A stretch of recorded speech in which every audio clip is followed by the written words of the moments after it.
हम जामिया इस्लामिया इशातुल मक्कल-कुवा की जानिब से आपको एक एवॉर्ड देने जा रहे हैं।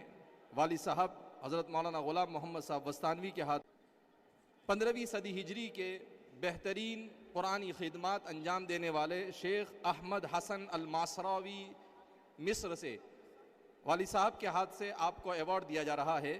हम आपके बेपनाह ममनून व मशकूर हैं कि आप मशगूलियत के बावजूद यहाँ पर हमारी दावत पर तशरीफ़ लाए।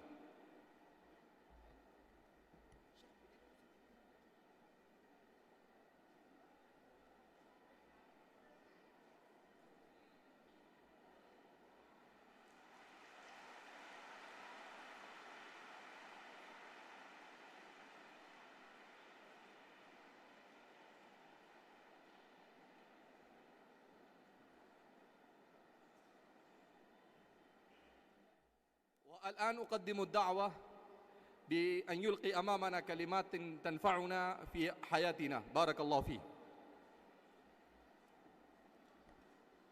بسم الله الرحمن الرحيم. الحمد لله أنعم علينا بالإسلام وأكرمنا بنعمة الإيمان وشرفنا بالقرآن وامتن علينا بأن السلام. صل يا ربنا وسلم وبارك عليه وعلى آله الأطهار وأصحابه الأخيار، وارض اللهم عن أئمتنا أئمة القرآن. وبعد، فأقدم شكري وتقديري لفضيلة الشيخ غلام، رئيس ومؤسس هذه الجامعة، جامعة إشعاع العلوم الإسلامية، وأسأل الله له التوفيق والسداد والمزيد لهذا الصرح، هذا الصرح العالمي الذي وفق، وما كان لأحد أن يبني مثل هذا الصرح الإسلامي إلا أن خلفه توفيق وتسديد من الله تعالى. فالله تعالى يقول: وربك يخلق ما يشاء ويختار. فهذا اختيار الله لهذا الرجل، اختار الله له أن يكون كذلك، فوفقه وسدده واصطفاه لهذا العمل المبارك. وإني أتقدم له بالشكر والتقدير على هذا التكريم، وأسأل الله تعالى أن يجعلني كذلك خادما لكتابه. ثم إن ما أراه الآن أمام عيني في هذا الصرح شيء يبهر ويجعل الإنسان يفتخر بما يرى نصب عينيه في هذا الصرح. وأقول بحق يحق لهذا الرجل ومن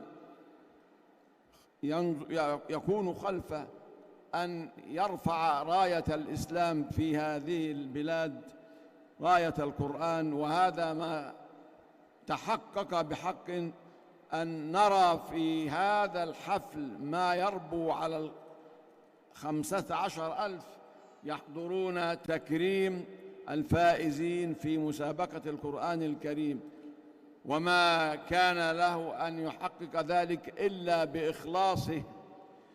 فالإنسان المسلم إذا ما وفق ورزق إخلاصا كتب له الله التوفيق والمزيد إلى الأمام دائما ببركة إخلاصه.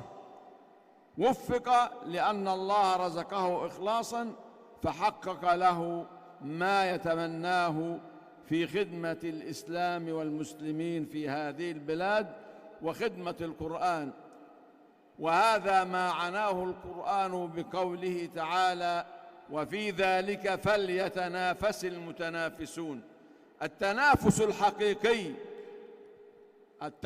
الحقيقي هو أن تتنافس في الخير في الخيرات التي ترفع أمتك وترفع دينك وتقدمه إلى الأمام دائما. فهذا التنافس، تنافس في حفظ القرآن وتعليمه، هو الذي يجعلك كما قال الله تعالى: فليتنافس المتنافسون.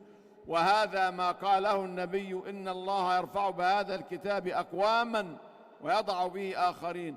فبالقرآن رفع الله هذه الشخصيات التي يخلدها التاريخ. وكم من أناس من العلماء والمفكرين والقائمين على هذه الجامعات والصروح الإسلامية، كم من شخصيات يذكرها التاريخ وتظل في حياة الأمة مرفوعة الرأس بما قدمت لهذه الأمة من خير كثير يأخذ بيد الأمة إلى التقدم دائما. وهذا ما نراه الآن نصب أعيننا. وفي ذلك فليتنافس المتنافسون. ومن هذا التنافس الحقيقي هو التنافس في حفظ كتاب الله، وهذا ثمرة هذه الأعمال التي قام بها الشيخ غلام، في أن استطاع أن يحقق هذا الأمر، وهو هذه الجامعة وما انبثق عنها من هؤلاء الطلاب الحافظين لكتاب الله، حتى حذا به الأمر إلى أن يقيم هذه المسابقة القرآنية الفريدة في مثل هذه البلاد. ونحن قد رأينا وشاهدنا بأنفسنا من هؤلاء الحفظة الذين لا يستطيعون أن يحسنوا العربية، إلا أن القرآن رفعهم، كما قال المصطفى: رفع القرآن هؤلاء الطلاب بما حفظوا في صدورهم. فالله تعالى اختارهم لتكون صدورهم أوعية لكتاب الله. هل هناك فضل أو شرف من هذا؟ مستحيل. فالإنسان ليس يشرف إلا بما يحفظه. لذاك كان حامل القرآن أشراف الأمة للإحسان، وإنهم في الناس أهل الله، وإن ربنا بهم يباهي. وقال في القرآن عنهم: وكفى بأنه أورثه من اصطفى. هنيئا لكم أيها الكرام. مرة أخرى أقدم شكري وتقديري لفضيلة الشيخ غلام وولده دكتور حمزة والإخوة الكرام الذين قاموا بتنظيم وترتيب هذه المسابقة حتى خرجت في هذه الصورة المشرقة المضيئة. شكري وتقديري لهم، وشكري وتقديري للسادة الحضور، وشكري وتقديري لأبنائي الذين شاركوا وتنافسوا في هذه المسابقة.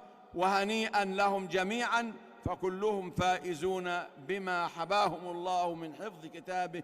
جزاكم الله خيرا، وشكرا لكم جميعا، والسلام عليكم ورحمة الله تعالى وبركاته.